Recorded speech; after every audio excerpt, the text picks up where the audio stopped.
Exclusive home of the San Francisco Giants, KNBR 104.5 FM and 680 AM, the sports leader. Special KNBR preseason show of Extra Innings. My name is Bill Lasky, and we're going to get you ready for the second round of the San Francisco Giants FanFest, which will be starting at 1 o'clock and go until 4 p.m. in San Jose, and that location is the San Pedro Square Market, and that's 87 North San Pedro Street, and of course that's in San Jose. Great guest today. Bob Melvin will be showing up, of course the current manager in his second year.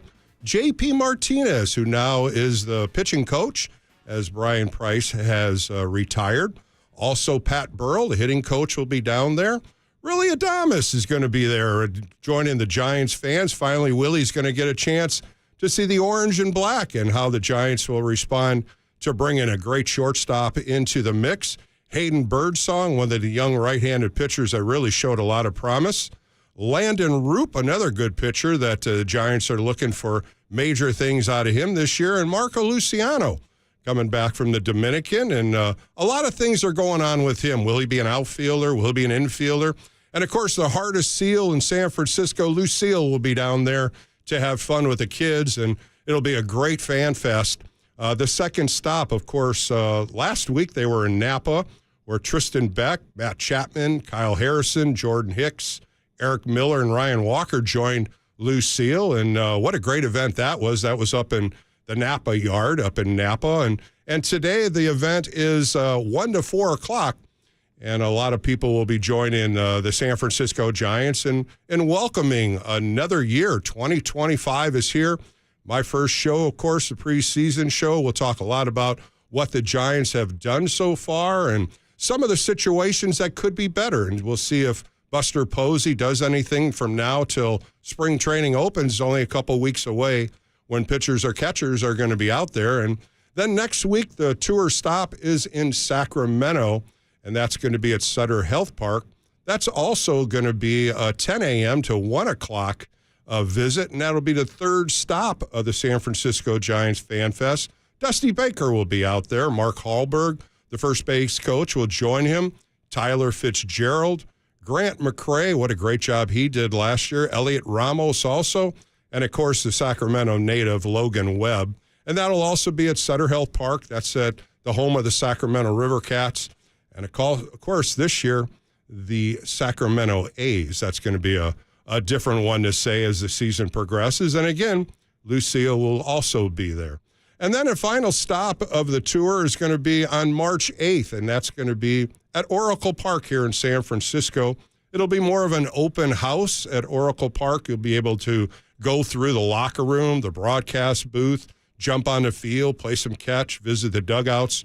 Giants alumni and Giants broadcasters will be out there, and then they'll be doing a live broadcast from spring training where you'll see a lot of the interviews with the active players in the Cactus League, and they'll be down there, and they'll be doing that, a live stream. And also the triplets will be there for taking pictures with the World Series trophies. Great opportunity, a photo opportunity to have a World Series picture with the 2010, 2012, and 2014 trophies. So a lot of stuff coming up here before the San Francisco Giants open. And, of course, that will start on February 11th when the Giants pitchers and catchers will check in. And their first workout, of course, will be February 12th. Cactus League as well as the Grapefruit League will be opening up. The Chicago Cubs open up on February 9th. That's the only team that will open earlier, as in March 18th and 19th in Japan. The Chicago Cubs will play the L.A. Dodgers for a 2-game series, and that'll start the 2025 season. Again, back with the Giants on February 16th, the full squad will check in, and on February 17th, there it is, the San Francisco Giants will have a full squad, and they'll be working out at Scottsdale Stadium, and then the 2025 season will begin. Today, I got a great show. Steve Croner, of course, my good friend. We'll be talking a lot of Giants baseball here around 12:30. And then Garvin Alston, a good friend of mine. Of course, he's in his second year as the pitching coach and bullpen coach, and he is under J.P. Martinez, and we'll chat with him and what's going on in spring training and also getting ready for the season. And we got to talk about that as the season will begin when you start looking at once spring training is over, March 27th. Put that on your calendar.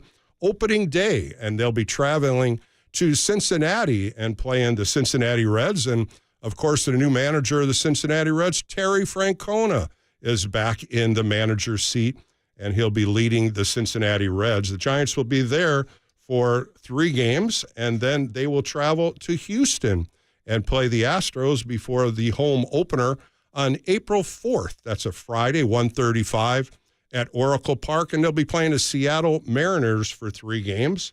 And then the Reds come in for 3 games. So a lot of things going on. Of course, the biggest thing is spring training. Great time when everybody gets back together. We call it the fraternity of baseball. New faces, and we'll talk about Willie Adames and, of course, Justin Verlander. And those are the 2 new faces that I think a lot of Giants fans are looking forward to see how these 2 guys are going to mix with this team and how they're going to make a difference in trying to battle the NL West and hopefully against the LA Dodgers. And we all know what the Dodgers have done and how much money they have spent. But I loved what Bob Melvin said the other day. You can spend all the money and you can look at all the paper and all the stats, but you still got to play good baseball. And I love that when Bob Melvin talks that way. A lot of positive stuff coming out of Bob Melvin, as well as the new president of baseball operation, Buster Posey. And these guys are going to bring baseball back, no question about it. Of course, when you look back at the years that we just got through, and, when you start looking at what happened with Farhan Zaidi and all the analytics and all the different things that he brought to the table, baseball is back. And I think we're going to see a lot of that with a new leader of the pack, and that's the new president of baseball operation, and that's Buster Posey. But a lot of things will go on today. We want to look at the pitching matchups. We want to talk about the pitching rosters, what the bullpen's going to bring us, as well as going through the different positions.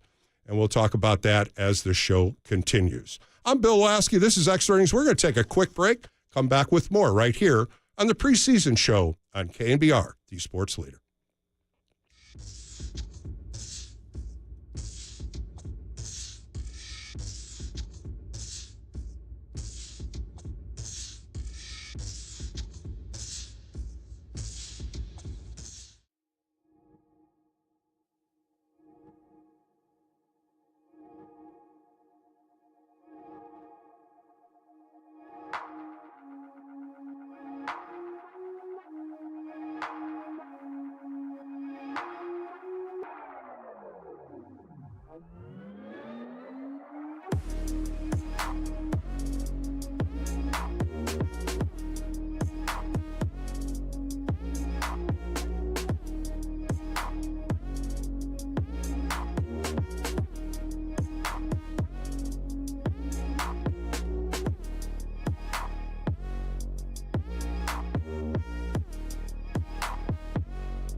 No, I mean, look, we always go in playing for the division. Now, the Dodgers have had quite a handle on that, but at some point in time, someone's got to knock them off the top. And really, it's not just the Dodgers in our division. The Diamondbacks are really good, and so are the Padres.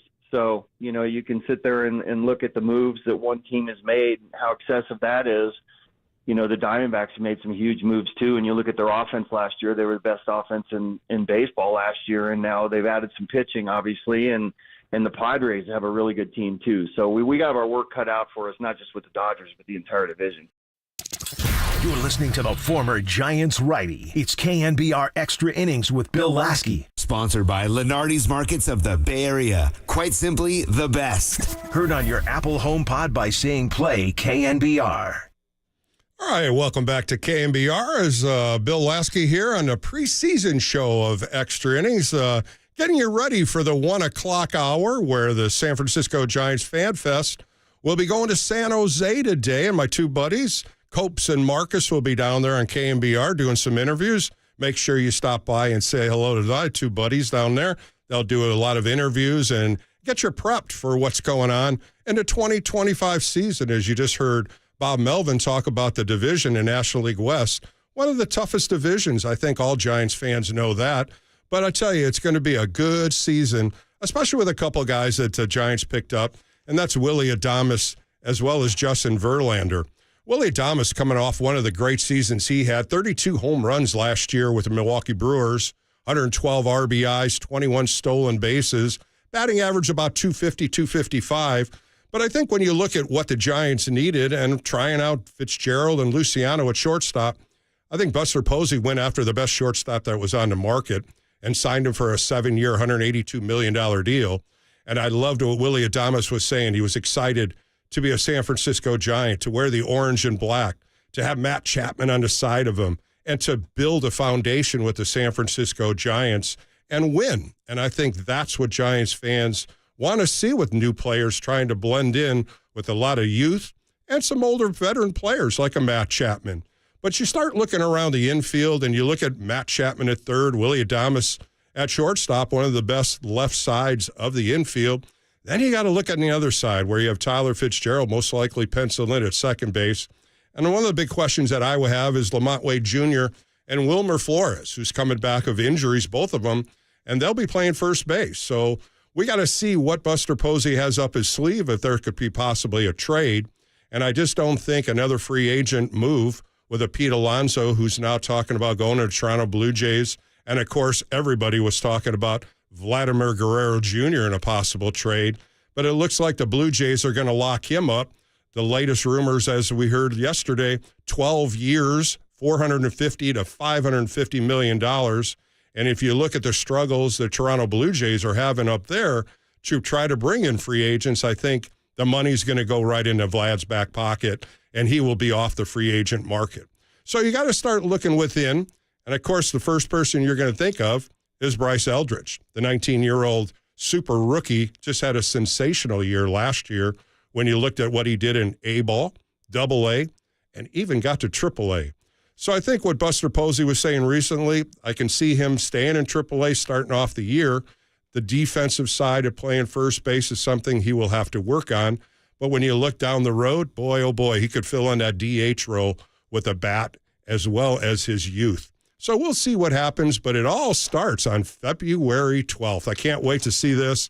Of course, pitchers and catchers will start officially that day. And again, when the whole team comes back, that's when we start watching the 2025 season. Steve Croner is going to join me at 12:30, 808 KNBR if you want to jump on the phone lines. We got a couple of calls. Let's go to Dennis in San Jose. Dennis, you're on an extra inning pregame show. How are you today? I'm doing fine, Bill. Listen, I hope Posey's listening to this. We need a cleanup hitter, and we need another pitcher. And Verlander, I don't know. He's 42 years old. You know, if he could pitch 185 innings, that'd be great, and I hope he could get 15 wins at least.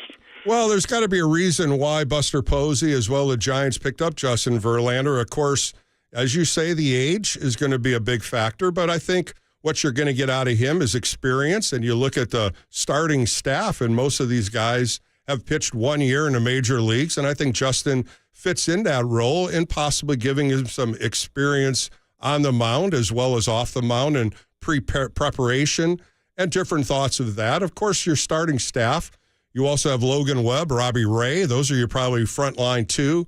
They have Verlander as a number 3, but I still think you got Kyle Harrison, Jordan Hicks, Halen Burnsong, Tristan Beck, Landon Root. You got a lot of good arms right there, Dennis. I don't think you really need another arm. I can see another power hitter, maybe in the DH role. And I say my biggest concern is at first base. But I think, you start thinking about possibly a trade here and there. We really haven't seen much out of Buster in that yet. But I think what you're going to see a little bit more effort in Buster and probably trying to make this roster a little stronger. That'd be great.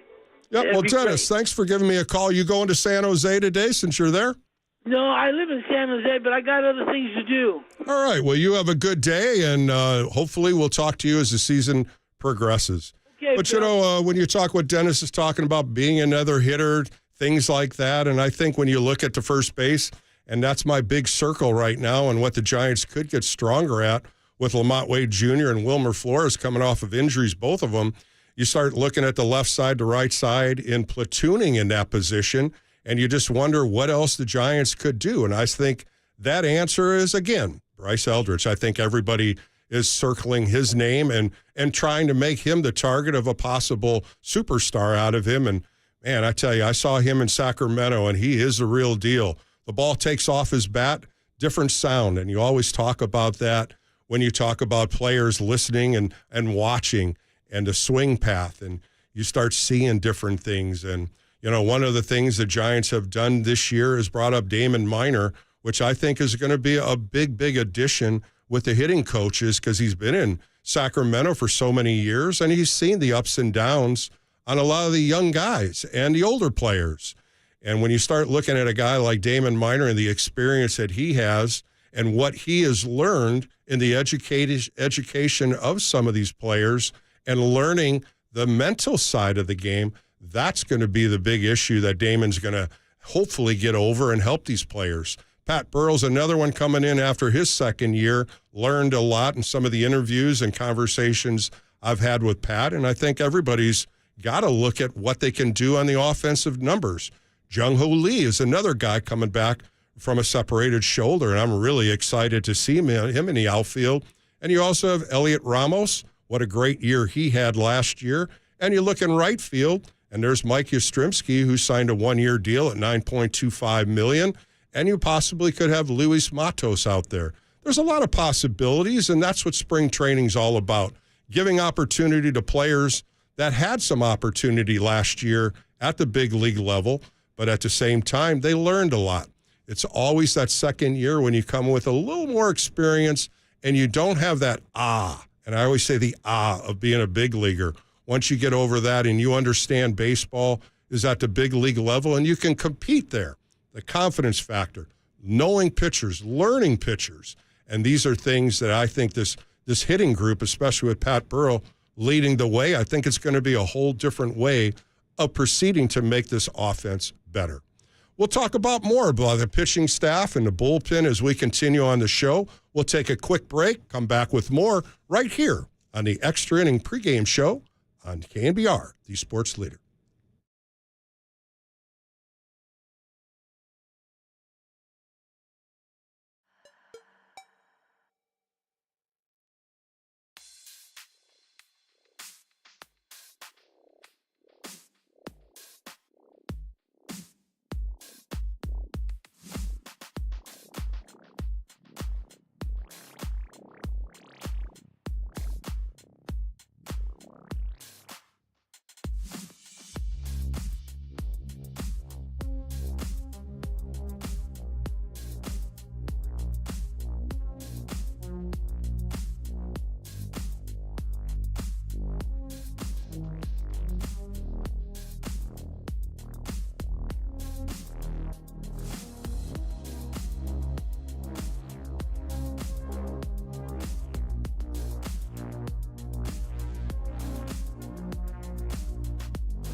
I think Eldridge, best case scenario is for him to get a solid year in the minors and go dominate. He might be beating the door down and force our hands. We'll just have to see. But we believe in what these guys are going to do, and we're going to have to continue to bring in young talent via the draft and international signings and possibly trades.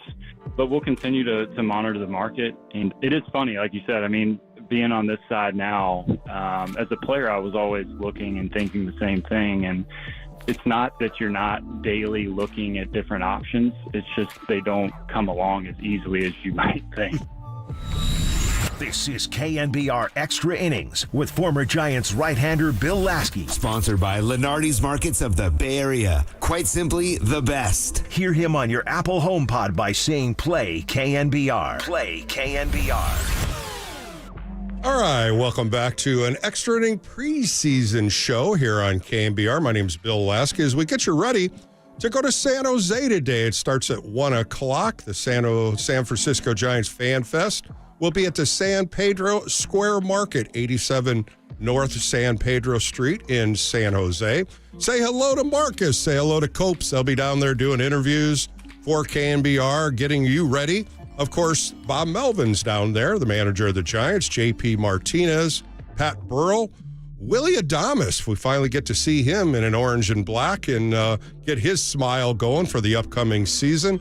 Hayden Birdsong, Marco Luciano, and Landon Roop will round out the guest. And, of course, the famous Lucille. He's everywhere. All right, joining me next is Steve Croner. Of course, at basketball is heavy on his docket these days. Of course, he follows the Stanford Cardinals, the Cal Bears, the USF team, as well as St. Mary's. Let's welcome in my buddy. Steve, how are you today? Bill, I'm doing fine. How are you, young man? I'm doing good as we kick off the 2025 baseball season, and love talking baseball with you. And when you start looking at this new season, Steve, what comes to fashion with you, and what, more of a attention grabber? What are you looking for? Well, this update, Bill, the Dodgers have just signed 2/3 of the players in the National League and half of the American League. Outside of what the Dodgers have done and what the Dodgers project to be, I think the Giants, if you're looking right now, I hate to use the phrase cautiously optimistic, but I think that's what you'd be right now. There are certain parts of this team that I think can be really good. You start with the left side of the infield. And you've got some question marks. I think the right side of the infield is a question mark. I think the back end of the rotation and the back end of the bullpen are question marks. I think at least one or two outfield positions are question marks. So there's some things about which to be excited and some things about which to be concerned, I think, for the 2025 Giants. Yeah, I agree with that. I've been talking about that right side a little bit with Fitzgerald now going over to second base. And my biggest concern is Lamont Wade Jr., as well with Wilmer Flores, both of them again in that platoon role, and to see if Buster's going to try to make a trade or possibly grab somebody. There's not too many free agents out there that could fill that hole, and you're going to look at a Justin Turner who's over 40 years old, and I just don't think those are the guys that he wants to bring in, even though when you look at what he did so far, Willie Adames is just a big plus in this batting lineup, as well as fulfilling the shortstop need the Giants need. What do you think about Willie Adames so far? Was that a good signing, you feel? Oh, no question about it. Both for what he can bring and for what the Giants needed. I think it was a perfect fit. Oracle Park, to be honest, is not a great park if you're a left-handed hitting power hitter. But I've long contended that if you're a right-handed hitting power hitter, it's a fair park. It's not a bandbox, but you can hit home runs as a right-handed hitter at Oracle just about as well as you can hit them at any other park that's an average park. And he's a right-handed power hitter, and he goes next to maybe the best defensive third baseman in the game, Matt Chapman, who's also a right-handed power hitter. So you've got two right-handed power hitters. Matt Chapman, clearly one of the best defensive third basemen in the game. There are, the advanced stats say that Adames's defense regressed last season. For the Giants, as good a find as Tyler Fitzgerald was, I think it's fair to say he was not the long-term answer at shortstop. Willie Adames very well may be the long-term answer at shortstop. So I think both in terms of right-handed power hitting and a solid defensive presence on the left side of the infield, I think Willie Adames was a perfect signing for the Giants. Yeah, Steve, when they were talking about Kim possible as another free agent, the Dodgers ended up signing him for a 3-year minor league deal. I just think Buster was looking at somebody that they could plug right in there and be that shortstop. And, of course, they signed him to a 7-year deal. I don't think Kim was ready to play as many games with that injury he had last year, and I think that's why Adames was such a good fit. And when you look at his numbers, I threw him out there earlier, 32 home runs, 112 RBIs, and he also had 21 stolen bases. I don't agree. You know, you talk about his defense. I really believe he's a lot better than what they progressed when they looked at the top 10 shortstops in Major League Baseball. They had Gunnar Henderson as number 1, which I agree, won a fabulous shortstop out of Baltimore. Corey Seager, Francisco Lindor, Bobby Witt Jr. I'm kind of just shaking my head a little bit on number 5 with Mookie Betts, Dana Swanson. Yeah. Then they had Corey Correa, Carlos Correa, and then Deli Dela Cruz. And then they brought in Willie Adames. And I think he's a lot better than a couple of these shortstops in front of him. But then I got to look at Steve. A couple of them they weren't even mentioned. Tovar with the Rockies, Pena with the Astros, Bichette with Toronto, Neto with the Angels. They didn't even have these 4 guys listed. And I don't know who voted or who talked about it, but I think there's a couple misses here in the top 10. Yeah, I'm a big Tovar fan, particularly for his defense. Yeah, I mean, it's these top 10 lists, you know, after you get past maybe the top 3, the rest of it's just, a lot of it's just somebody's opinion. I don't know that there's any definitive top 10 that says so-and-so's exactly number 8. So, yeah, the guys you mentioned as being certainly viable candidates to be in the top 10. And again, it's very subjective, put it that way. Steve Croner joining me here on a special edition of Extra Innings preseason show. You start looking on that left side. We talk about it. You mentioned about it with Adames as well as Chapman. And you start looking at some of the pitchers. Logan Webb, of course, a ground ball machine. Robbie Ray, Kyle Harrison, Hayden Birdsong. These guys are all ground ball guys. And I think that's one of the things why Buster wanted to strengthen that shortstop position. He looked at it last year. Tyler Fitzgerald was not a regular shortstop, filled in pretty well. Luciano had a chance, just wasn't there yet. But then you start looking at what could have possibly happened. And I think Buster circled that as one of the number 1 priorities. And he did a deal, 7 years, $182 million. Kind of scratched him off that first number that he had with the biggest contract.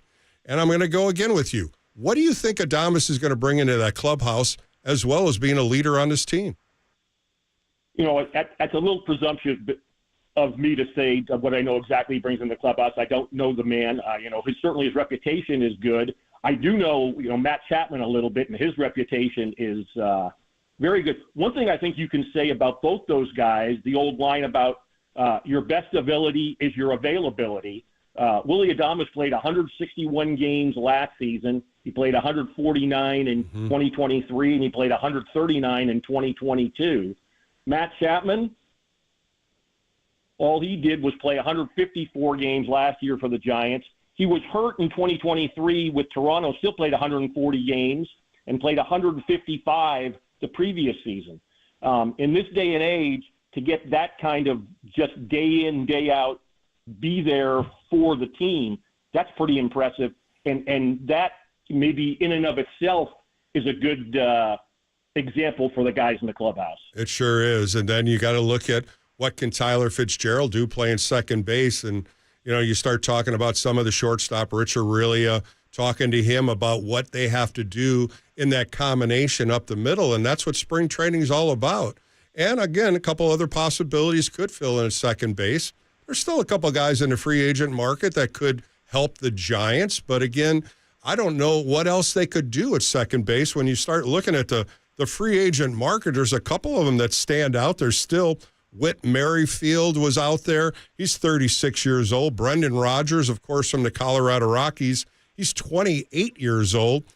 And you just wonder, you're going to jump into this Alex Bregman situation. That name did pop up early, but but I think the Boston Red Sox and the Astros are pretty much into him.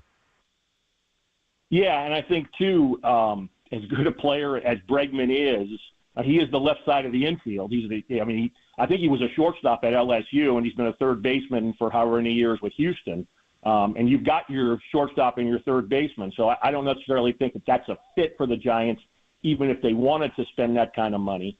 I think second base, I think they've got to give Fitzgerald a shot. He showed enough offensively, both with his speed and with his power, that you can foresee him in a realistic sense of being an above-average offensive player. And if he can be just a decent defensive player at second base, he has a lot of value. Now, he did strike out a lot, particularly toward the end of the season last season. He got to cut down his Ks, but given his power, given his speed, I think for a while you've got to give him a chance to be the second baseman. Whether he's done it, after 2 months and you get into June, if he's struggling some, either offensively or defensively, then maybe you make a move. But I think he's young enough and has enough potential that you give him 60 games to see if he can fulfill that potential this season. Steve Croner joining me as we get you ready for the San Francisco Giants FanFest down in San Jose today. It starts at 1 o'clock, and, of course, that's at the San Pedro Square Market at 87 North San Pedro Street. Bob Melvin, J.P. Martinez, Pat Burrow, Willie Adames, Hayden Birdsong, Marco Luciano, Landon Root. Just a few names that are going to be down there to join the San Francisco Giants fans as the tour stop number 2. Next week it'll be in Sacramento at Sutter Health Park. Steve, we talk about the catching position. Of course, we talk about, the infamous Gold Glove winner, and we talk about Patrick Bailey right then and there. And I think one of the biggest concerns Giants fans do, and we talk about it many times on the Extra Innings show, is his durability and how he seems to falter a little bit in the second half of the year. And now they pick up a good catcher named Sam Huff on waivers from the Texas Rangers. And Tom Murphy, where does he fit in? He's got another $4 million on his contract. As when you look at a 2-year contract that he signed for $8.5 million, and it was a head scratcher for me on that kind of money for Tom Murphy. And of course, he only played in 13 games last year. I think it really looks at what can the Giants do at the catching position. Of course, Patrick Bailey is your number one catcher, but how much time do you think he will need to kind of, make himself stronger the second half? Yeah, you hope. This will be basically his third full season in the bigs, and you hope he's learned, how to condition himself better. For his defense, particularly at that position, he's pretty worthwhile to have. But obviously, catchers can't play 150 games, or at least not behind the plate. I think, just off the top of my head, perhaps Patrick Bailey could be a fill-in position at first base, and to keep if his bat is clicking, and the Giants don't have the options they'd like to have or the production they'd like to have at first. But yeah, I think the backup catcher position is a big question for the Giants. Tom Murphy had an injury, missed most of last season. Sam Huff is a great name for those of us old enough to, or at least who have some football memories of another Sam Huff. Who's going to fill those 40 to 50 games that Patrick Bailey at least doesn't start behind the plate? That's one of the question marks, I think, right now for the Giants. Yeah, I think so too. And of course, they picked up Sam Huff off waivers, 27 years old. He's got 4 years in the big leagues. 258 last year. Didn't play it a lot. A lot of it in AAA and Round Rock. I just really believe, I think when you look at Buster Posey, knowing the situation of a catcher and how important it is, that was a great find. And I think that was a big pickup. And of course, Tom Murphy, we just haven't seen enough of him. We saw good numbers out of spring training. Of course, the knee issue was out, and he was out most of the year.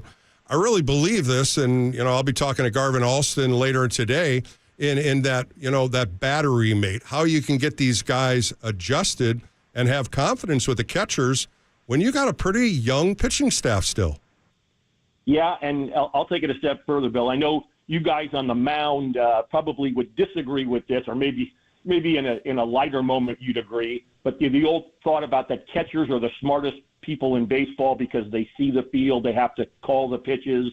If you've got a catcher at the top spot in the front office and you've got a former catcher as the manager, you've got some pretty good baseball instincts right there. So you would think between Buster Posey and Bob Melvin, they know a little bit about the catching position, and hopefully, they can figure out who the backup catcher is, and what that backup catcher needs to do to fill the role for the Giants.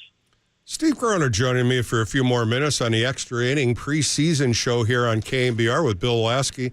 Let's jump to the pitchers. And I know you and I are going to talk a little bit about Justin Verlander, 42 years old, pretty much injured, shoulder and neck injuries in 2024 with the Astros, starting his 20th season in Major League Baseball. A 3-time Cy Young winner. That's always on his mantle. Motivated, determined to come back on the mound. He and Buster Posey had some great conversations. Of course, no doubt a Hall of Famer. You know, one of the things he said, I want to prove to everyone that I still have it. I wouldn't be back if I didn't think I could be the best as I could. And I think those are, some big sentences for one of the top pitchers in Major League Baseball. But I always look at 42 years old, and I know both you and I, Steve, have seen a lot of players push the limit, try to push their careers a little further than they could. I just wonder how much he's got left in the tank. Yeah, I think we'll probably find out that fairly quickly. Can you expect Justin Verlander to pitch 200 innings this season? I think no. Mm-hmm. Could you expect him to pitch 150 to 160 if he's okay, if he has come back from those injuries that stifled him last season? Yeah, I think on a best case scenario, he could throw 150, 160 innings, give you 25 to 30 starts, and go 5 or 6 innings each time. Again, our old school memories think that ain't great, but in this day and age, that's very helpful. And he's 1 year removed from doing that. Mm-hmm. In 2023, he threw 162 innings. He had a 3.22 ERA. The Giants could get something similar to that, just 1 year removed. I think they'd take that in a minute. And in this era of full disclosure, Bill, I have to say I do have an in with Justin Verlander because my brother-in-law, Jeff Gibbon, was his high school math teacher at Goochland High in Virginia a few years ago. So I'm sure Justin and I will be very close because of that. Well, we'll get some inside information from you, Steve, when you sit down and talk to him. But, look at this rotation. Logan Webb's your ace, no doubt about it. Robbie Ray coming back. When you're 2 years removed from Tommy John, of course, last year, the inconsistencies. He throw a good game, the next game he walked everybody. But I thought there was a lot of improvement from him. I just don't know if he's your number 2 and Justin Verlander's your number 3. That's a lot of expectations on those two. Then you look at the young Kyle Harrison, who really learned a lot last year, threw him into the fire, and there was some really good consistency out of him. But then he lacked a little bit toward the middle of the season, too. Then you got to look at some of the young guys. Hayden Birdsong, Layden Root, Tristan Beck coming back from injuries. I'm still not sold as Jordan Hicks going in this rotation. There's just something about that. I just haven't seen that durability as well as how he can fit in with this rotation. Love to hear your thoughts on these guys. Yeah, I think the top 3 is pretty well set, assuming Verlander can be a decent version of Verlander. Then I think probably Harrison at 4, but then I think the 5th spot is a real toss-up. Would it be Hicks? I think I agree with you, Bill. I mean, he did have some good starts the first month and a half of the season, but after that, it was I'd say hit or miss, but it was more miss. And he has been so good out of the bullpen. I think, to have his arm give you 2 or 3 days a week out of the pen throwing as hard as he can out of that, I think that's probably the best spot for him. I think then if you eliminate Hicks, then it comes down to me, it comes down to Birdsong, Roop, and a guy that you didn't mention, but I think probably at least would be considered is Keaton Wynn. He was good early and then got hurt and missed most of the season. I think he showed enough flashes that between Birdsong, Roop, and Wynn, to me, those would be the top three. Beck coming back from an injury, and he, I think, probably would be better suited to the pen as well. But I thought about Keaton Wynn and the injuries. Mason Black was another one that was thrown in the mix, and you start going, are those questionable? Are they still possibilities? I think they all are. I just think with Buster Posey and Bob Melvin, and you talk about Jamie Martinez, you start thinking about what are they looking for out of spring training? What are these guys competing for? And I really think the 5 rotation spots, like you said, the top 3, maybe the top 2 are all set. These other guys are going to be battling, and I think that's what you want out of young pitchers in spring training. Yeah, as long as they're not, the old thing, not looking over their shoulder. You still want them to feel as if they're a part of the team, whether they're going to be in the big league rotation or not. Some guys can handle that, some guys can't. We'll see in the next 5 to 6 weeks who comes to the forefront for that. Let's say bad case scenario. Let's say either Robbie Ray or Justin Verlander. Between injuries and age, maybe one of those guys isn't ready for opening day. Then you've got another spot in the rotation that could be, Roop or Wynn or Hicks or whatever. So, you've got Logan Webb and you've got Kyle Harrison, I think, is assured, and you hope Robbie Ray and Justin Verlander are assured, but there's still some question marks there, no question. As we finish up with Steve Croner on the Extra Inning preseason show here on KNBR, as we get you ready for FanFest, it's going to start at 1 o'clock at the St. Pedro's Square Market in San Jose. Let's talk about the bullpen. And I think there's going to be one big question mark, and that's going to be Camilo Duvall. What will he bring this year? He had a very meltdown last year.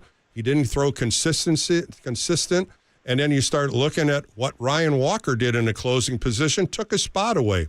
What kind of mental thoughts are going to come in from Camilo going into spring training?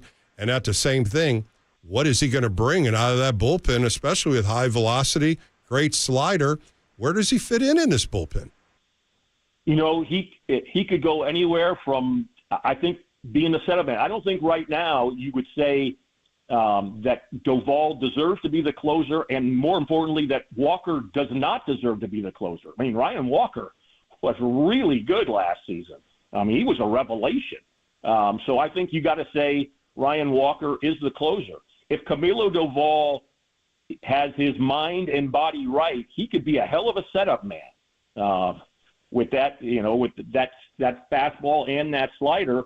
But if he's having the issues he had last season, then who knows? Then, maybe, again, I think sometimes we undervalue what Tyler Rogers had meant for the Giants for the past 4 or 5 seasons. Because he doesn't strike out a lot of guys, his numbers are really good. He's a very good setup man. If Jordan Hicks isn't in the rotation, Jordan Hicks could be a very good setup man. But I think that setup role very well could be Camilo Duvall's if he's the Camilo Duvall of the couple of seasons before last season. If he's the Camilo Duvall who pitched last season, I don't know where he fits in.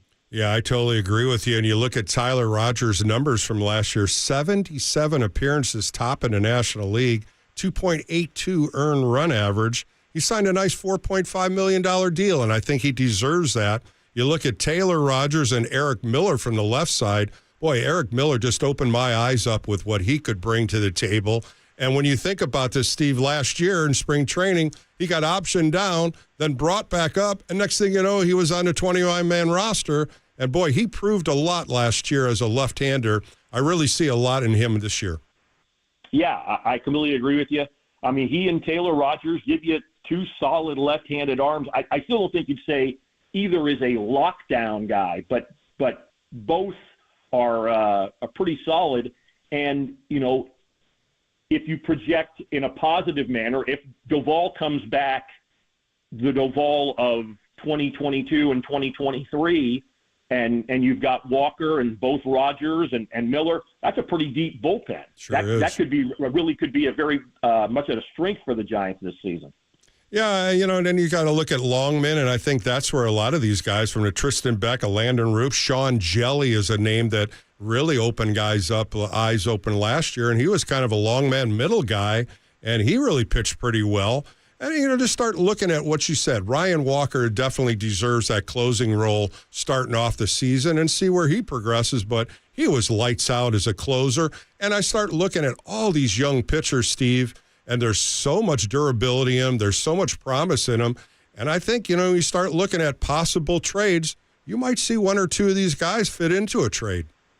That certainly is plausible, Bill, no question about it. I'll throw one other guy as a candidate anyway for the long roll, and another guy who kind of just came out of nowhere was Spencer Bivens. Mm-hmm. Spencer Bivens, again, I don't think anybody who followed the Giants except real seamheads would have known who Spencer Bivens was until he came to the Giants. And, he wasn't great, but he had some really good moments. If you're looking as a possible long man, I think he's got to be at least in the mix.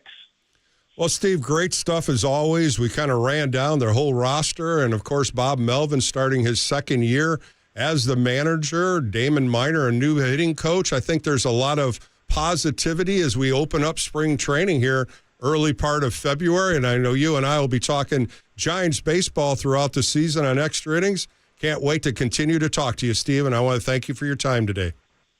Bill, always a pleasure. Steve Croner right here on Extra Innings on the preseason show as we get the gates open pretty close at 1 o'clock down in San Jose. The FanFest 2025 continues in San Jose, California. All right, we're going to join more, and coming up next, we'll take a quick break, bring back more right here. 808 KNBR phone lines are open. Love to hear what your thoughts are as we open up the 2025 San Francisco Giants season right here on KNBR, the sports leader.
Obviously, the city's amazing, but I would say, the treatment that I got that whole week that I was there, I think that stuck out the most to me because, the way they treated me that week, they made me feel special, and that, for me, is the best thing ever. When you go somewhere, that is going to be your home for the next 7, and who knows if I just stay there for, the rest of my life.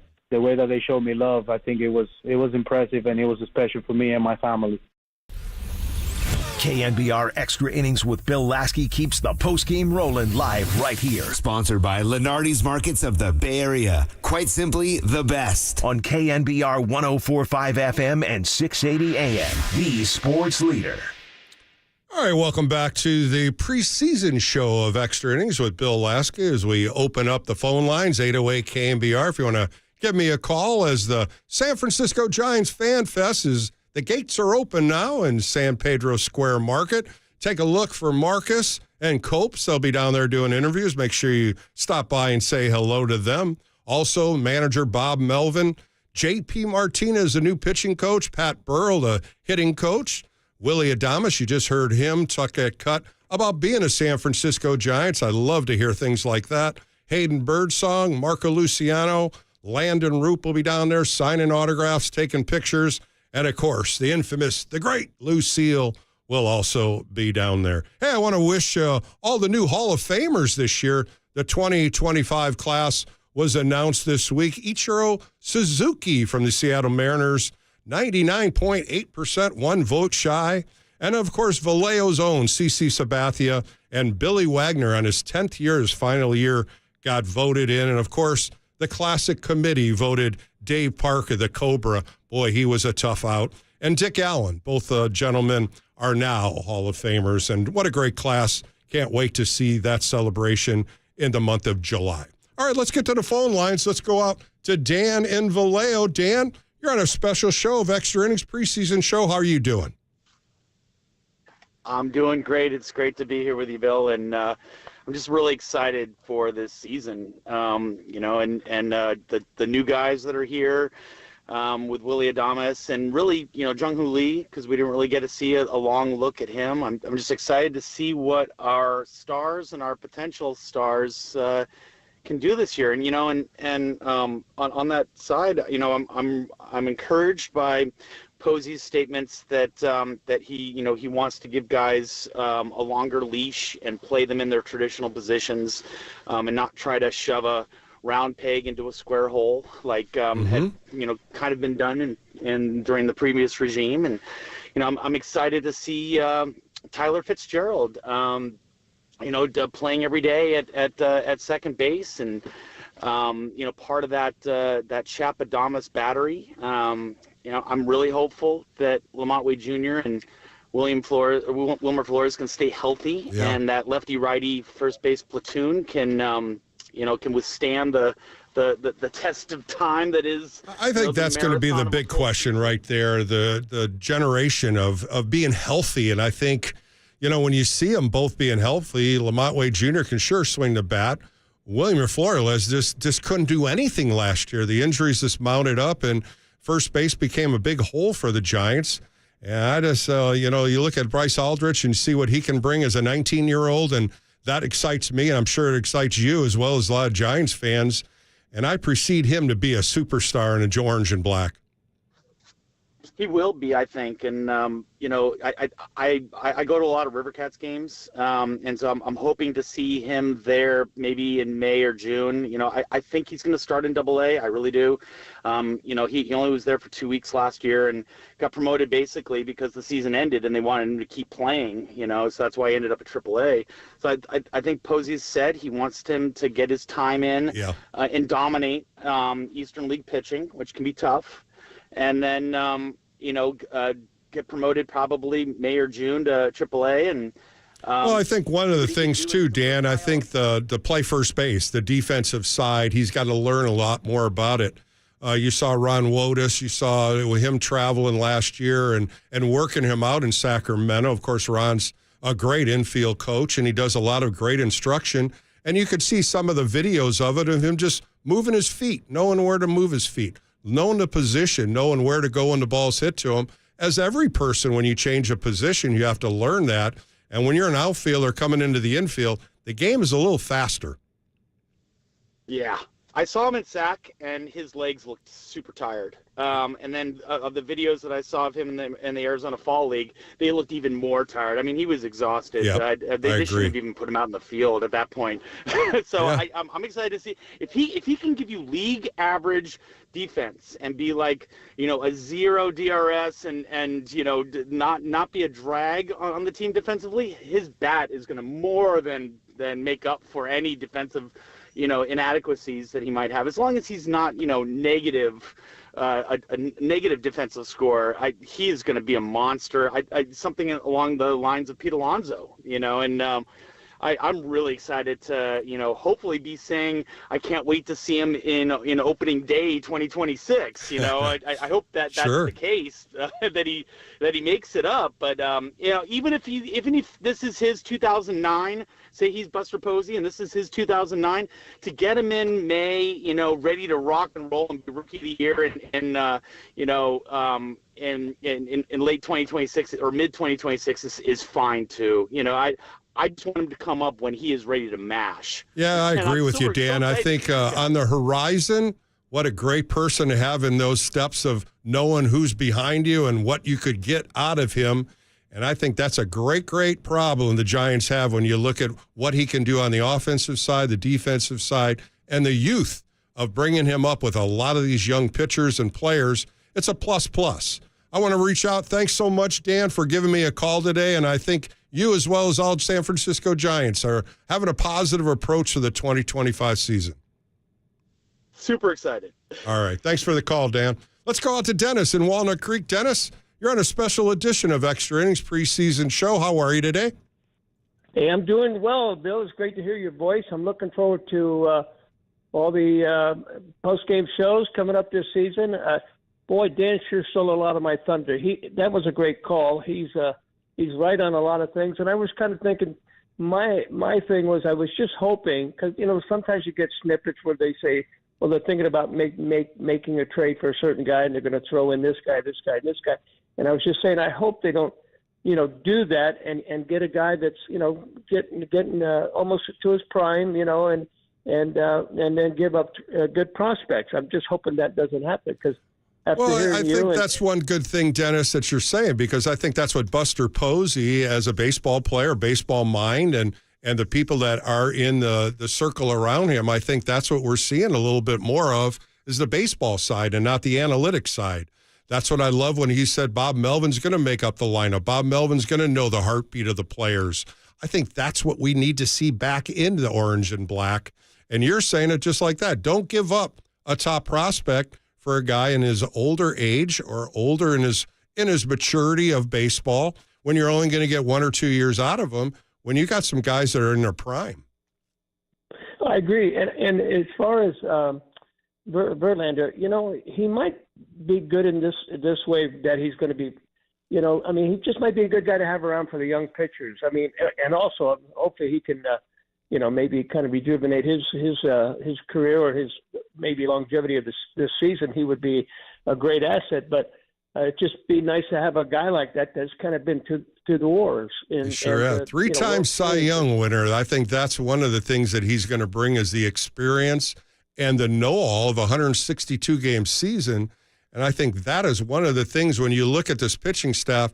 Sure, Robbie Ray was through it all. He went through a Tommy John 2 years ago. But when you look at the experience of the other starting pitchers, you don't have that yet. And I think that's what Justin's going to lean on. And, I like a guy at 42 years old that thinks he's still got it. Why not? Give him a shot. And he's got Oracle Park to pitch in, Dennis, and I think that's a plus for him right there. Well, you had a guy like Jamie Moyer. I don't know. What did he pitch till he was 46? Or I know Warren Spahn was 42, 43 when he pitched. I know that's going back a ways, but yeah, you never know. And the good thing too is I think he's a good guy to with the young guys to be a baseball player off the field. Well, I look at Willie Adames, and I love what he said about the Giants and about the organization trying to recruit players that come over here, and he fits in that Brandon Crawford kind of mold of playing shortstop. I really think he's going to show a little bit more offensive numbers. I think it's going to be a great left side of the infield, and I really believe that's going to be a big plus, not just this year, but for future years. Well, I agree, and I like the fact that I did hear what he said about the Giants organization taking – they were very good to him, very nice. He's excited, and it sounds like he's got a real good upside. And it's great to have not only a good player, but a guy that's got a good upside rather than getting a good player who's a little tough in the clubhouse. He sounds like he's going to fit right in. So I'm excited. The other thing too, Dennis, I think a lot of Giants fans, and we talk about it, was Jung-Hoo Lee. We really didn't see all the things about him because he got injured so much, but coming over here as your leadoff hitter, the speed, the agility in center field, I really believe we're going to see a lot from him this year. You know what? I was excited watching him because it seemed like he was just starting to get started. And I was really excited, and then he got hurt, and we lost him for the rest of the year. Yeah, you're exactly right. I kind of forgot about him, and now that you brought him up, I said, "Oh yeah, that's right. We have him in center field." I'm not sure. I'm really, really excited. It's not personal. And I don't want to hurt his feelings, but I'm not sure about right field with you, Spencer. I know he's good in the field, but he is so streaky. And I think as he gets older, he's prone to injuries. And that's another problem with Lamont, injuries. And it just kind of takes it's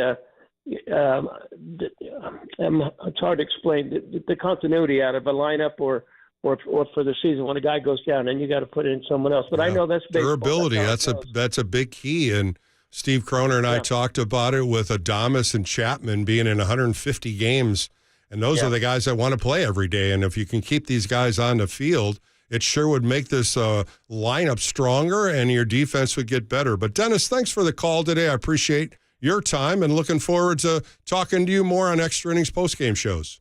Oh, you will. I'm looking forward to the year. Thank you, Bill. I really appreciate what you do. All right, thanks, Dennis. As we get you going, FanFest is open. 1 o'clock to 4 o'clock. It's at the San Pedro Square Market in San Jose. Our guys Copes and Marcus are down there doing interviews. Say hello to them. And make sure you get to see a lot of these great players. Bob Melvin, J.P. Martinez, Pat Burrow, Willie Adames, Hayden Birdsong, Marco Luciano, Landon Roop. These guys are all ready for the 2025 baseball season. 808 KNBR, if you want to get on the phone lines, let's go on a wireless call. Let's go out to Rick in Hayward. Rick, you're on with Bill Lasky on a special edition of the Extra Inning preseason show. Hey, Bill, good to hear your voice. I was glad to hear that you were going to be on today and start up 2025 with a hopeful bang, but yeah, I think what everybody's trying to do here is look at the roster. That's kind of why I opened it up a little bit in that first hour, and some of the question marks and some of the concerns from Giants fans. What do you think, Rick? What do you think is the number one concern for you with this roster? Well, Bill, I have to say that I was really happy to hear that Buster was going to become the president of baseball operations and that Zach Manassian was now the general manager. I really think that really brings it back into house and gets a little bit away from the sabermetric feeling that the Giants have had the last 4 or 5 years. My problem with the team right now is there's too many question marks. You have a question mark. You have a question mark at pretty much every position except for third base and shortstop right now. I mean, you have, and I hate to say it, but Ramos batted .242 with 8 home runs after the All-Star break. Lee had 100 at-bats last year. How is he going to do this year? You have a void in right field right now with Yastrzemski and whoever they put out there. If it's McRae struck out 40% of the time. Yastrzemski's a .220 hitter. He's a great fielder, but let's face it. First base, same thing. You got Flores, who missed all last year with multiple injuries, and you have a .280 hitter with 8 homers and 34 RBIs as your starter at first base. I mean, then you got Fitzgerald at second base, and yeah, it might be his position, but heck, looking at his how many positions he played in the minor leagues, he played every position but catcher and pitcher. And it's going to be tough for him to jump right in there and play second base. It's a whole different position. Look what he did at shortstop, how he learned that position, but second base is going to be totally different. The turns are different.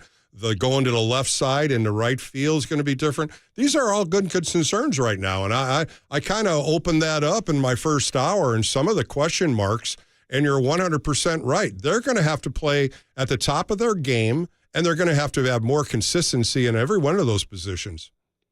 Yeah, you know, if the team wants to get back to 90 wins, they're going to have to improve 12% right now in their wins. You know, Patrick Bailey, probably the best defensive catcher in baseball, handles the pitching staff well. But after the All-Star break, he had 1 home run and 15 RBIs and batted .170. I mean, you can't have all these question marks. I could go to the pitching side where you're knowledgeable. You got Robbie Ray, who has pitched 33 innings in 2 years. So, you know, and he's being counted on as our number 2 starter. And then so basically what I'm saying is we added Willie Adames, we added a 42-year-old Justin Verlander, and Verlander at 35. Heck yeah, I would have been all for it, but at 42, I'm just not sure. And that's it. That's all we've added. I mean, other than getting Lee back and rearranging the deck chairs, we basically have the same team as last year with the same offensive production as last year. Losing Conforto's 20 home runs and 60 RBIs is only going to be added on to by Adames's 32, which he's not going to hit 32 home runs. And you're absolutely right. I mean, these are not just concerns of you. I think they're concerns of the whole front office when you start looking at age, you start looking at youth, and how many of these guys are going to start their second year in the major league level. In the second year, sure, you might be a little more confident, but you're also going to show a lot of the opposition the holes that you hopefully have worked on. And I think those are going to be big issues for the hitters, Pat Burrell, Damon Minor, as well as the pitching staff, J.B. Martinez. I have Garvin Alston coming up in the next half hour, and we're going to talk about the pitching, the bullpen, the starters. There are a lot of concerns, and you hit a lot of them, Rick, and I appreciate your time today. And all we can do is wait for that first pitch thrown in spring training and see how this all justifies for the 2025 season. But thanks again, Rick, for all your insight. I appreciate your time. Good to talk with you. All right, let's take a quick break here on the preseason show of Extra Innings. Of course, down in San Jose, we've opened the gates for the San Francisco Giants FanFest 2025. That's going on at the San Pedro Square Market, 87 North San Pedro Street. Hopefully you're down there and enjoying the time with the orange and black. We're going to take a quick break and come back with more. 808 KNBR if you want to get on the phone lines. I'm Bill Lasky. This is KNBR, the sports leader.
Yeah, it's pretty crazy. So, you look at the deferred money and the signing bonuses to try to navigate the luxury tax and so forth. I don't know that that's a great idea, but you know what? Games played on the field, not on paper. So we always spirited games against the Dodgers. We look forward and incentivized to play them. Bill is back. Fired up, bringing it, all excited. This is KNBR Extra Innings with Bill Lasky. Sponsored by Lenardi's Markets of the Bay Area. Quite simply, the best. Listen on your Google Home smart speaker by saying play KNBR.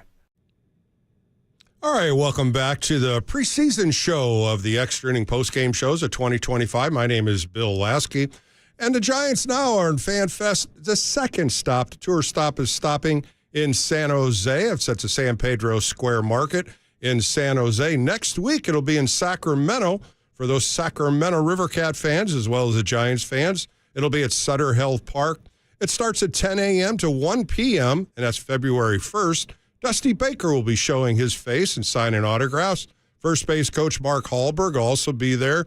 Tyler Fitzgerald, Grant McCrae, Elliot Ramos, and, of course, the Sacramento native Logan Webb. They'll all be there to enjoy the tour stop number 3. And number 4 will be also at Oracle Park on March 8th. That'll be at Oracle Park. You'll be able to walk around, visit the locker room, the field, the broadcast booth, the dugout store. They'll have a live broadcast from spring training, and you see the spring training players on the big screen, and Giants alumni and Giants broadcasters will also be there, and they'll have a photo op with the triplets, the World Series trophies from 2010, 2012, and 2014. Joining me in the last half hour will be Garvin Alston. Of course, he is the second year in the bullpen coach, as well as the pitching coach, and get a little insight on what he sees in the 2025 pitching staff and get a little more insight on what the Giants are doing and getting prepared as we look at February 12th as preseason is over and the 2025 season is upon us, as the pitchers and catchers will be in Scottsdale, Arizona on Wednesday, February 12th to throw those first few pitches out. Then the team full squad will be February 17th, the following Monday, and that's when the full squad will be there. Inter squads will happen, and then the Cactus League opens up on February 22nd, Texas Rangers at 12:05. That'll be a Saturday game, and I'll have my first spring training extra inning post-game show following that.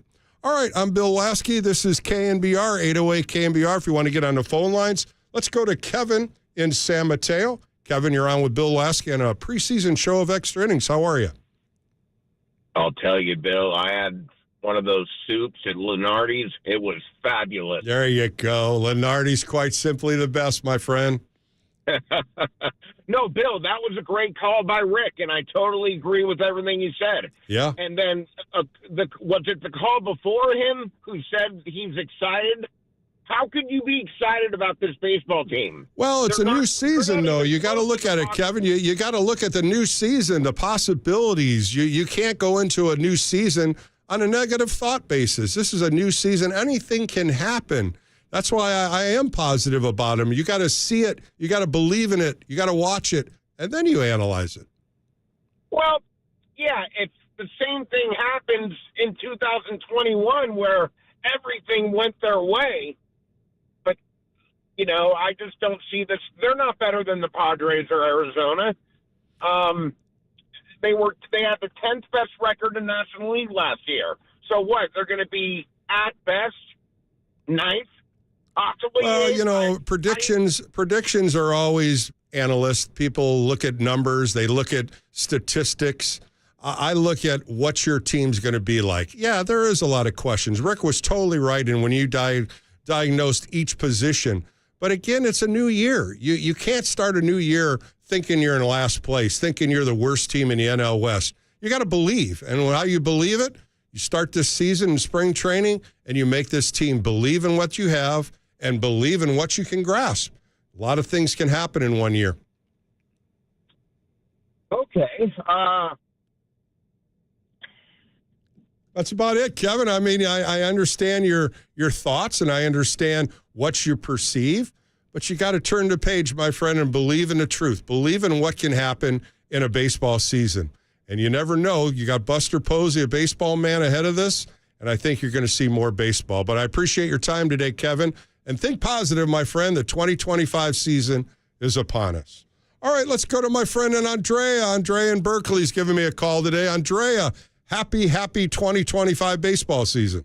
Yes, same to you, and happy baseball preseason show. Great to hear you back again. I appreciate that, Andrea. It's been fun, and jumping in here for a preseason show, and it is truthful. I mean, we all have expectations. We all understand what the Giants are going up against in the NL West as well in Major League Baseball, but you can't start off a season with a negative. You think it positive, and I'm talking to the right person thinking positive with you. Right. You're the most positive.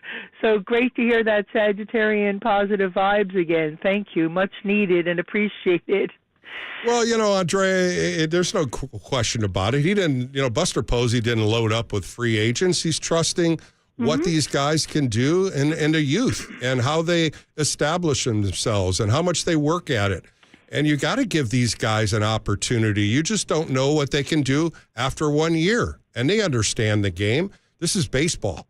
And I think what's going to happen here is you're going to find guys gritting, grunting, hurting hard, and doing what they can do to make this team better. Yes, well said. And that was an excellent interview you had with Steve Croner on when he mentioned Justin Verlander. And, of course, I had to take a look, February 20th, 1983.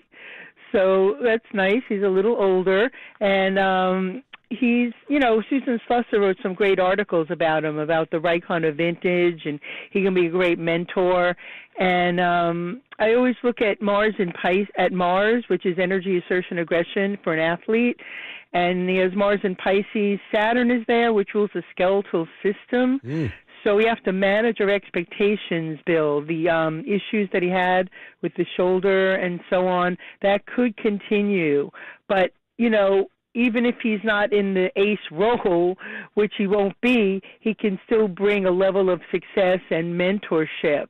I believe that, Andre, and I think that was one of the things why Buster Posey had conversations with him. And Justin came right out and said it. I never knew Buster Posey. I knew him as a player. But when I got to know him and understood what he wanted to build here, he was impressed by it. And he said, look, I could retire. I have enough money. I have 3 Cy Youngs. But he feels he's still got it in his soul and his heart. And you can't take that out of an athlete. Yes, that's well said. He really does. He's a Pisces with a Gemini moon, and Kate Upton's a Gemini, so they're very compatible. It'll be fun to see her around. And he's just the right kind of vintage, as Susan Slusser said. And it'll just be nice to lend that gravitas, I think that's the right word. Good word. To the rotation. Yeah, so it'll be good to see him there. And, as long as we manage our expectations, might not be the ace, but it'll still be good to have his energy there. I remember when he was with the Mets. So, I think that could be a positive. And it's just nice to see all the Giants players getting ready for the season, and I'm thinking positive like you are as well. And you see the excitement in these FanFest. What the Giants did is they changed it up. They went to Napa last week. They're in San Jose. They're in Sacramento. They're going out to the Giants fans, and I think that's a great idea in getting out to them instead of them always coming to Oracle. And, of course, on March 8th, they open the doors at Oracle, and fan bases can come on the field, go to the broadcast booths, and understand Oracle Park, because it's such a beautiful park, and I still think it's the #1 park in Major League Baseball. And Giants fans will love to do that. Giants fans will love that ballpark. And I think the energy that you're talking about, Andrea, is a positive. And I think Giants fans are questioning Mark a lot of things. But they also see the L.A. Dodgers and how much money they're spending and how much they build a Dodger team, and it looks like a National League All-Star team when you look at it.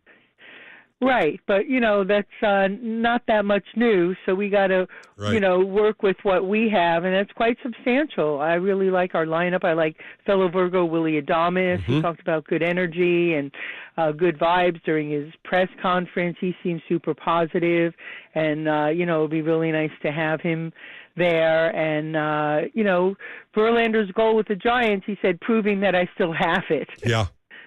And I tell you what, that's a big sentence when you start thinking about a veteran guy that could, like I said, he could have easily retired.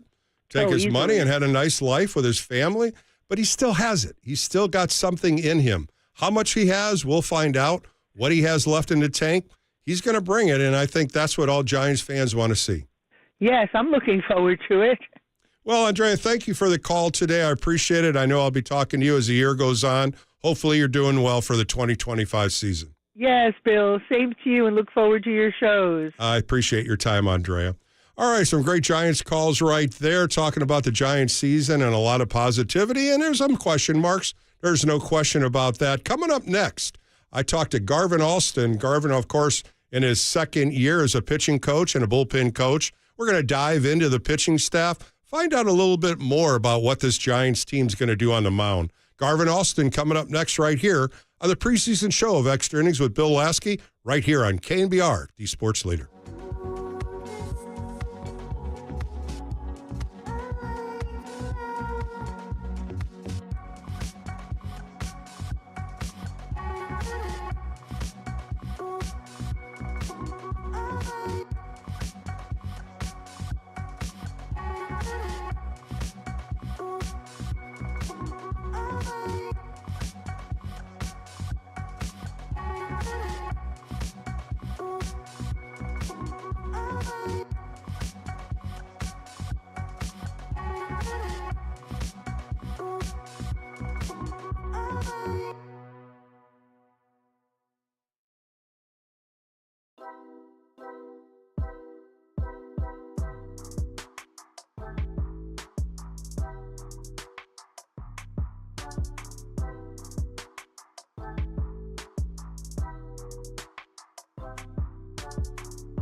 The game may be over, but we know you want to talk more ball. So KNBR Extra Innings with Bill Lasky continues. Sponsored by Lenardi's Markets of the Bay Area. Quite simply, the best. We are KNBR 104.5 and 680, the sports leader.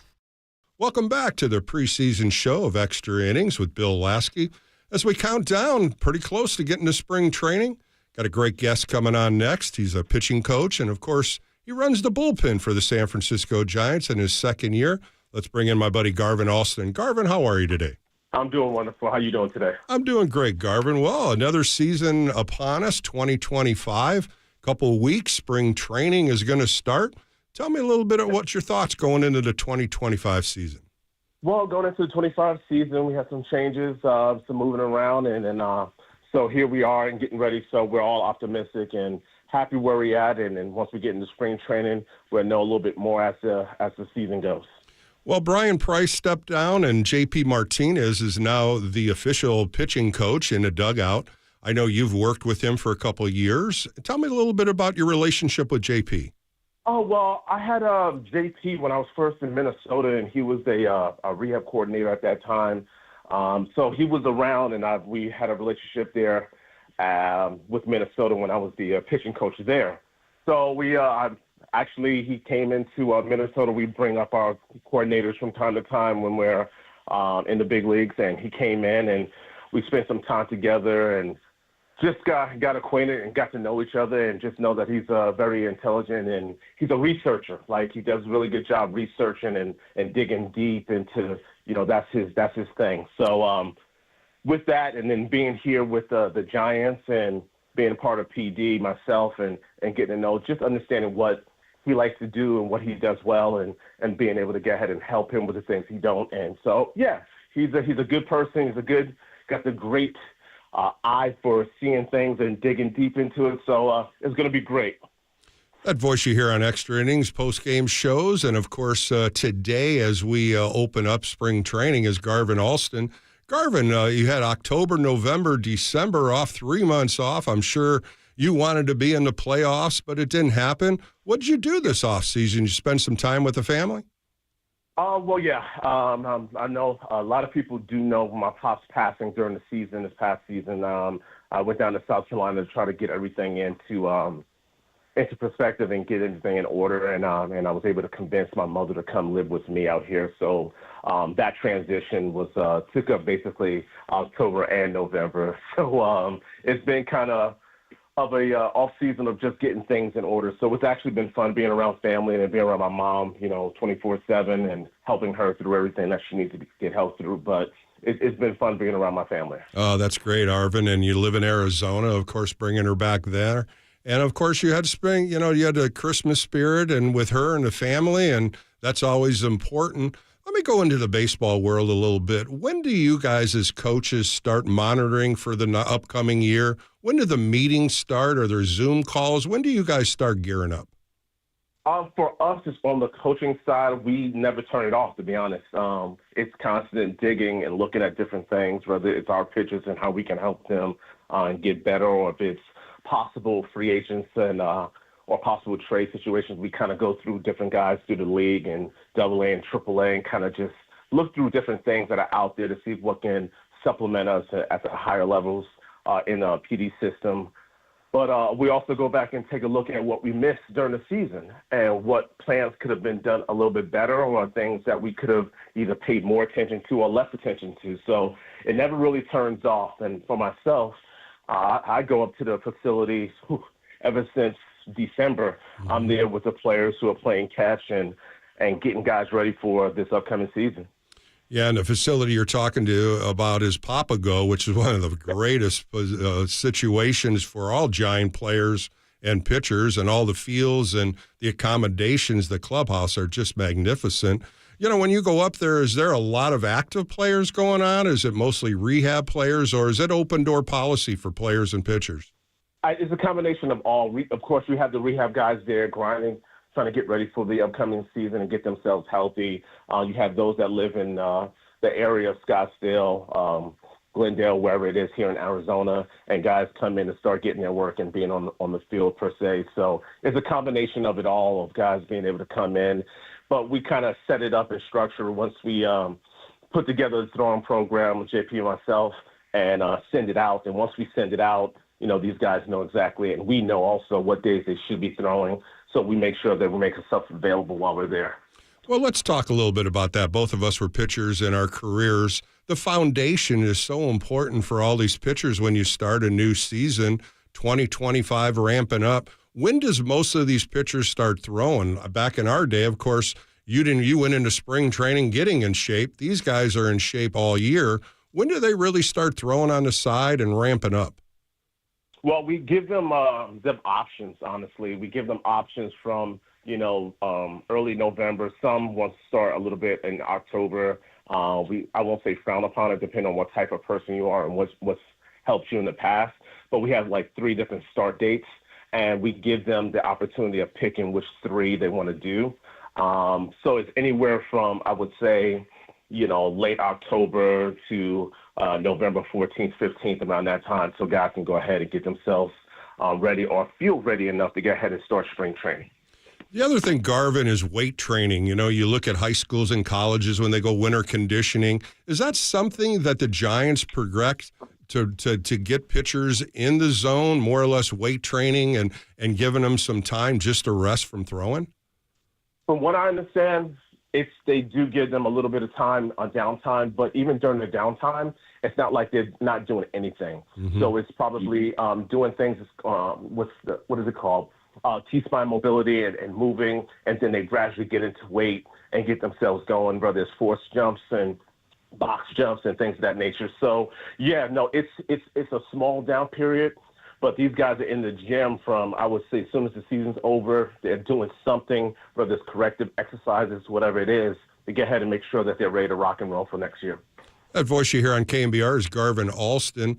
A couple questions I'd like to throw to you, Garvin. Velocity, it seems like everybody wants to throw in the high 90s, low hundreds. Is velocity that important now and when you look at the big league level or even in the minor leagues?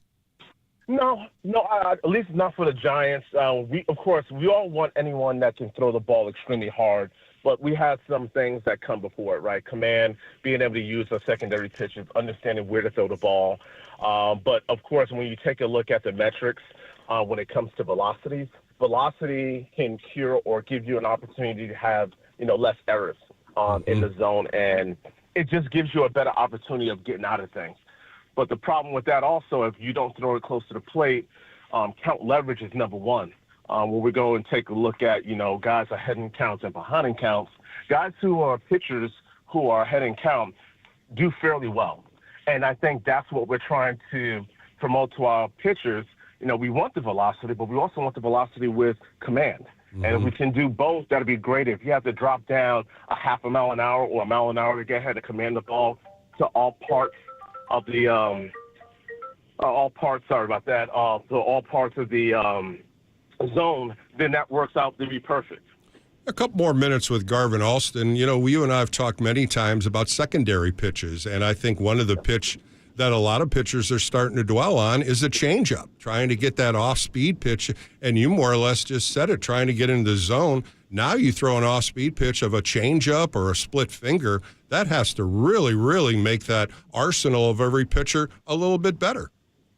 Oh, absolutely. I mean, I go back to my Oakland A's day as a coordinator and also a pitching coach there. One of our foundation bases of what we believed in was being able to throw out the timing of the hitter.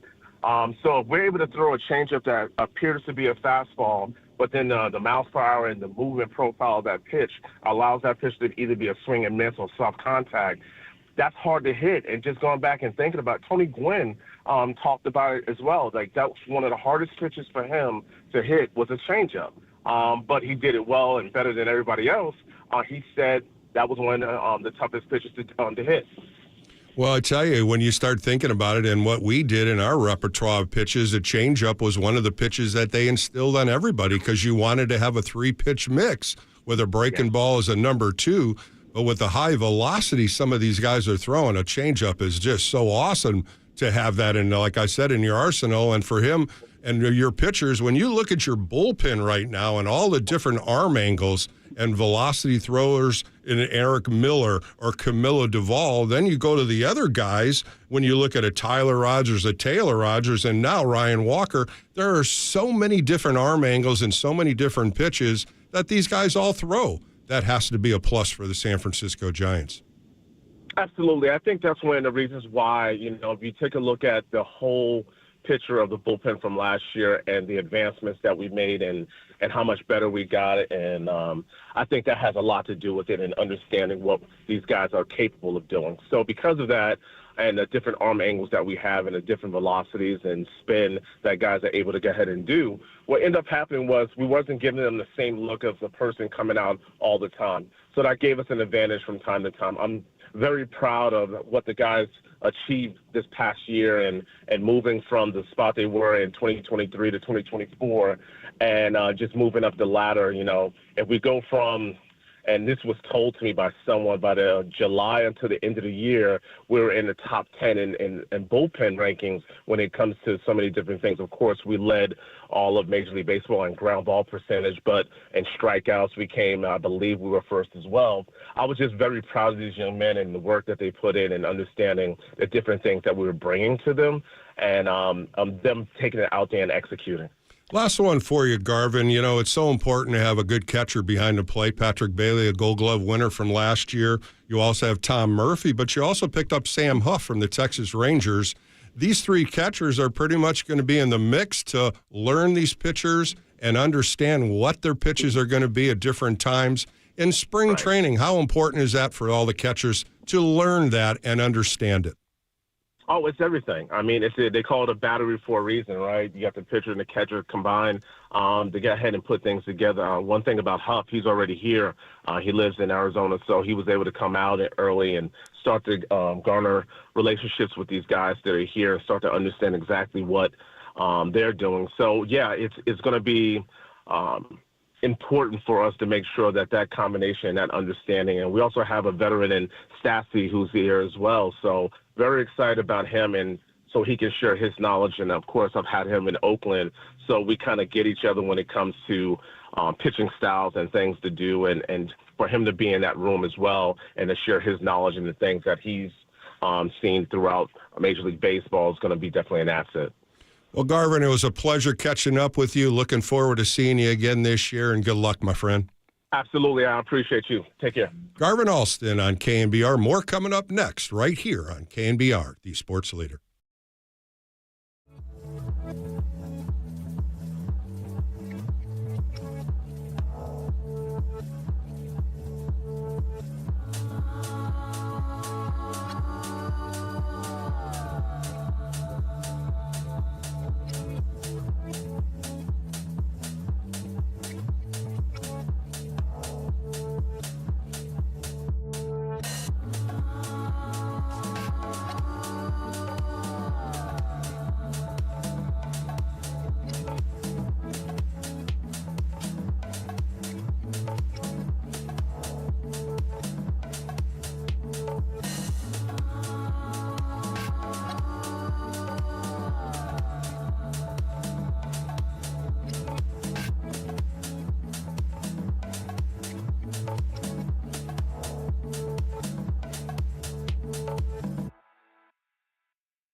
I've experienced, obviously, San Francisco when things are going well. When I was there in the World Series and just, those years coming to play in the stadium, it's pretty electric. And the fan base is phenomenal. It's such a storied franchise. It'll happen naturally if we just go out and do what we're capable of. You're listening to the former Giants righty. It's KNBR Extra Innings with Bill Lasky. Sponsored by Lenardi's Markets of the Bay Area. Quite simply, the best. Heard on your Apple HomePod by saying play KNBR. All right, welcome in as we close out a 2-hour show of the preseason show of Extra Inning Postgame Shows with Bill Lasky, and want to reach out to all those Giants fans down in San Jose enjoying a tour stop. The FanFest is in San Jose from 1 o'clock till 4 o'clock. Still got a couple hours to get down there.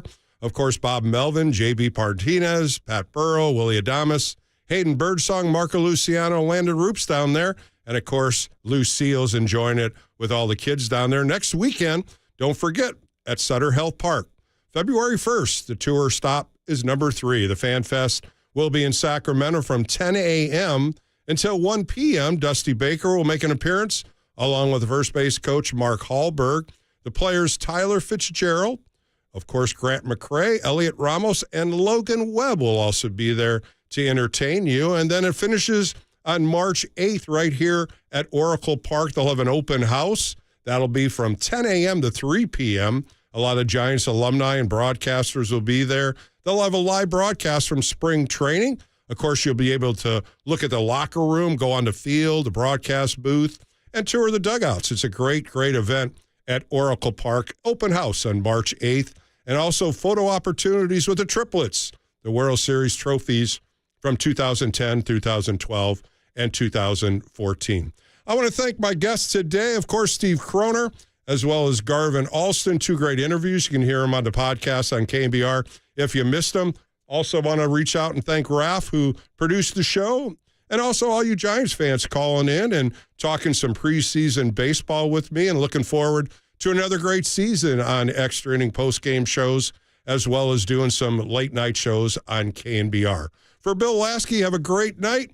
Have a great day. Enjoy the rest of the time with the San Francisco Giants FanFest. February 12th, pitchers and catchers. February 17th, the full squad. For Bill Lasky, have a great one. Out and enjoy the rest of the day with the San Francisco Giants.